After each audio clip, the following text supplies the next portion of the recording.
আজি মই ঢোকলাৰ এটা ৰেচিপি দিম। ঢোকলা কেনেকৈ বনাই। আচলতে মই এইটো পৰহি অৰ্থাৎ 23 তাৰিখৰ দিনাখনেই বনালোঁ, কিন্তু মই এডিট কৰিব পৰা নাছিলোঁ কাৰণে দিয়া নাছিলোঁ। আজি মই দিছোঁ। খুব সুন্দৰ, খাবলৈ সোৱাদ লগা এবিধ খাদ্য। আচলতে গুজৰাটী খাদ্য, তথাপিও আমাৰ অসমীয়া মানুহেও খায়। দেখিছেনে কিমান ধুনীয়া ছফ্ট স্পঞ্জি হৈছে ঢোকলাটো। প্ৰথমতে এটা মই বাউল লৈছোঁ। বাউলটোত মই বেচন ল'ম। খুব কম বস্তুৰে বনাব পাৰি ঢোকলা। ইয়াত বেচন মই পূৰা 2 কাপ লোৱা নাই, অকণমান 2 আঙুলমান কম 2 কাপতকৈ। মই সেই যিমানখিনি বেচন মই কমকৈ লৈছোঁ 2 কাপৰ, মই সিমানখিনিমান চুজি ল'ম, আধা কাপতকৈ কম চুজি লৈছোঁ। কাৰণ বহুতে নিদিয়ে, বহুতে অকল বেচন দিয়ে বনায়। মই কিন্তু অকণমান চুজি দিওঁ, তেতিয়া আৰু সোৱাদ হয়। মই এতিয়া এইখিনি চুজি দিলোঁ। আপোনালোকে বনাইনে বাৰু? বনাবচোন, একেবাৰে সহজ আৰু কম সময়তে হয়। আপুনি ঘৰলৈ আলহী আহিম বুলি গম পালে, এঘণ্টাৰ আগত যদি গম পালে, আধা ঘণ্টাৰ আগত গম পালে আপুনি ধুনীয়াকৈ বনাব পাৰে। মই ইয়াত নিমখ অকণমান দিলোঁ সোৱাদ অনুসৰি, লগতে অকণমান চেনি দিছোঁ আৰু মই অকণমান হালধি গুড়ি দিম, অকণমান ৰং হ'বৰ কাৰণে। তাৰপিছত মই এইখিনি খুব সুন্দৰকৈ লৰাই পেলাই মিলাই ল'ম ধুনীয়াকৈ।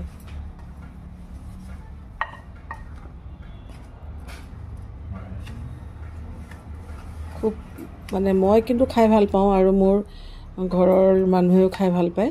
মোৰ ল'ৰা দুটাই খুবেই প্ৰিয় ঢোকলা। সেইকাৰণে মই মাজে মাজে বনাওঁ। আগতে যদিও মই দিছোঁ, কিন্তু ৰেচিপি মই এইবাৰহে দিছোঁ। তাৰপিছত মই পানী দিম। পানীটো একেবাৰতে দিব নালাগে, অলপ অলপকৈ দি পেলাই পানী দি মিলাব লাগে। একেলগে দিলে গোটা হৈ যাব পাৰে, বেছি হৈ যাব পাৰে। সেইকাৰণে কম কমকৈ দি আপুনি মিলাই থাকিব। খুব ধুনীয়াকৈ মিলাব লাগিব আৰু একো লাডু নিচিনা থাকিব নোৱাৰিব। পূৰা মিহি হ'ব লাগিব। আমি যেনেকৈ কেকৰ বেটাৰ বনালে যেনেকুৱাকৈ বনাওঁ, আমি তেনেদৰে বনাব লাগিব।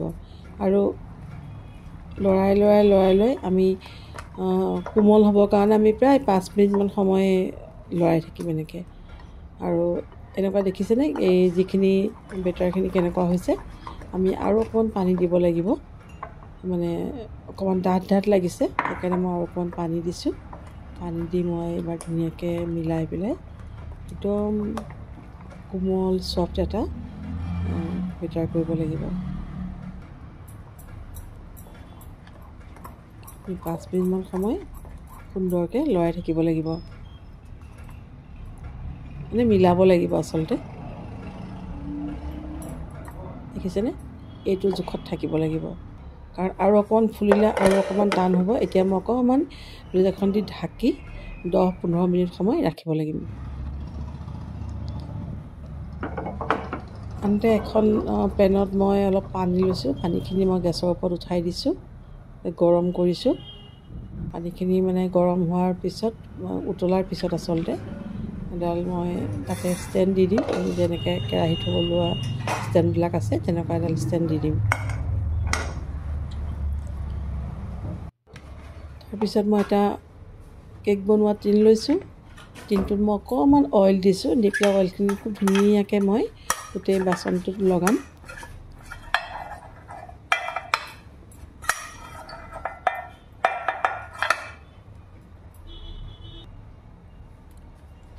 আমাৰ 15 মিনিটমান সময় হৈ গৈছে মোৰ।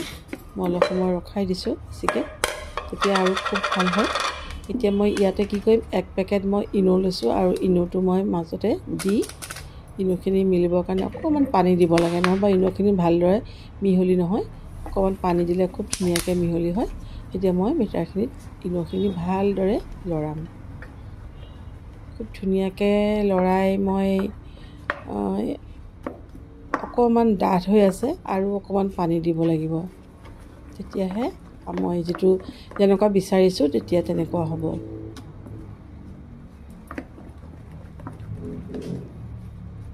একেবাৰে সহজ। আপোনাৰ এইকেইটা বস্তুৱে লাগে। আপুনি ঘৰত প্ৰায় মানুহৰ ঘৰতে বেচন থাকেই, আৰু ইন'টো আপুনি ফাৰ্মাচী নহ'লেও আপুনি আগতে ফাৰ্মাচীত পায়, আজিকালি কিন্তু বিভিন্ন বনোৱা খাদ্যত ব্যৱহাৰ কৰে কাৰণে ইনোটো আপুনি যিকোনো ডিপাৰ্টমেণ্টেল ষ্ট'ৰত পাবই, গাঁৱৰ দোকানতে হওক বা টাউনৰ দোকানতে হওক আপুনি পাব।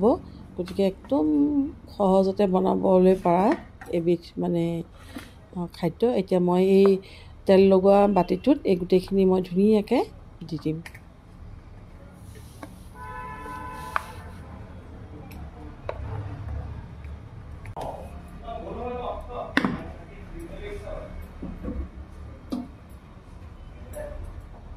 মই পানীখিনি গৰম কৰিয়ে থৈছোঁ পেনখনত, গতিকে মই তাত এতিয়া মই এই বাতিটো বঢ়াই দিম। দি পেলাই মই ধুনীয়াকৈ লৰাই এবাৰ সমান কৰি তাৰ ওপৰত মই ঢাকনাখন লগাই দিব লাগিব। ঢাকোনখন কিয় লগাব লাগিব? কাৰণ তেতিয়াহে সিজিব ভাপত। আৰু মই গেছৰ ফ্লেমটো মই ল' টু মিডিয়াম কৰি ৰাখিছোঁ, বেছিকৈ দিব নালাগে। আৰু মই এইটো 20 মিনিটমান সময় মই ৰাখিব লাগিব। 20 মিনিট 25 মিনিট এনেকুৱা সময়ত আপুনি চাব লাগিব হৈছেনে নাই। তেনেকুৱা সময় হ'লেই এইটো হৈ যাব।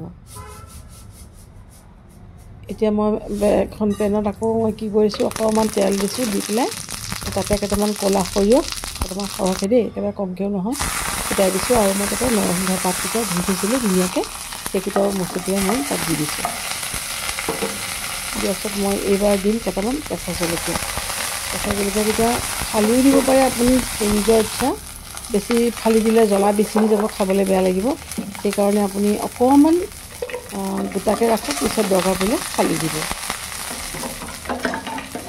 এইকেইটা হোৱাৰ পিছত ধুনীয়াকৈ ভজাৰ পিছত তাতে মই পানী দি দিম জোখমতে।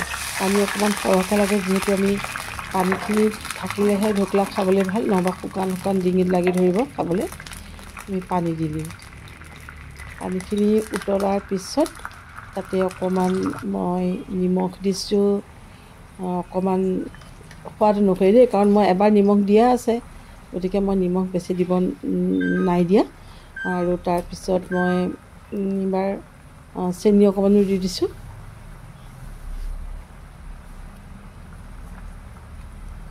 এইবাৰ ইয়াতে মই অকণমান নেমু ৰস চেপি দিছোঁ। টেঙা, মিঠা, জ্বলা গোটেইকেইটাই হ'ব লাগিব। মই সেইখিনি সেইফালে গৰম কৰি ৰাখিলোঁ। এতিয়া ইয়াত মোৰ এইটো মই চাম এখন চুৰি দি পেলাই, চুৰি কটাৰী দি আপুনি এনেকৈ চাব, দেখিব যদি লাগি নাহে গম পাব যে হৈ গৈছে। কেকৰ নিচিনা একেই। গতিকে আপুনি এইবাৰ এইটো মই হেৰি কৰিম, ইয়াৰ পৰা আঁতৰাই পেলাই মই এখন প্লেটত ল'ম। এনেকৈ লুটিয়াই দিলে ধুনীয়াকৈ, কাৰণ মই বাতিটোত তেল লগাই থোৱা আছে, সেইকাৰণে একো প্ৰব্লেমেই নাই, ধুনীয়াকৈ এৰি যাব। দেখিছেনে কিমান ধুনীয়া হৈছে দেখিবলৈ, একদম স্পঞ্জি, পূৰা ভাল হৈছে, মানে খুব ধুনীয়া হৈছে। মই এতিয়া কাটিম, আপুনি নিজৰ ইচ্ছামতে কাটিব, কেনেকুৱা ধৰণে কাটে, ডাঙৰ কাটে সৰু কাটে, কাটিলেই হ'ল। ধুনীয়াকৈ এনেকৈ কাটি ল'ব লাগিব।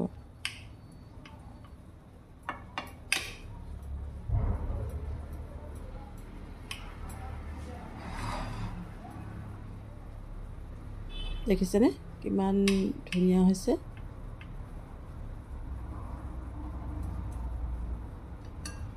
আমি নিজৰ মানে যিবিলাক আমাৰ খাদ্য আছে, সেইবিলাক খাদ্যৰ বাহিৰেও আমি বেলেগৰ দেশৰ খাদ্য খাব লাগে আচলতে। তেতিয়াহে আমি জানিম মানে তেওঁলোকৰ খাদ্য কেনেকুৱা, খাবলৈ কেনেকুৱা।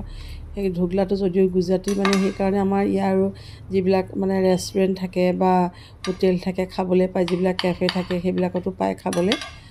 বৰ ধুনীয়া, মানে দেখিছেনে কিমান ধুনীয়া হৈছে, একদম স্পঞ্জি হৈছে আৰু চফ্টো হৈছে।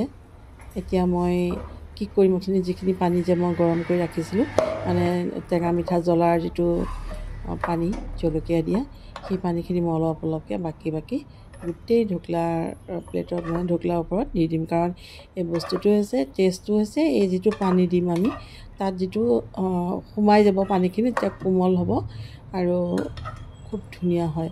মানে টেঙা মিঠা জ্বলা কিবা এটা সোৱাদ হয় মানে খাবলৈ। দেখিছেনে ইমান মানে দেখিবলৈ কেনেকুৱা হৈছে নাজানো, কিন্তু খাবলৈ যে মানে কেনেকুৱা সোৱাদ হৈছিলে, বৰ ধুনীয়া হৈছে খাব।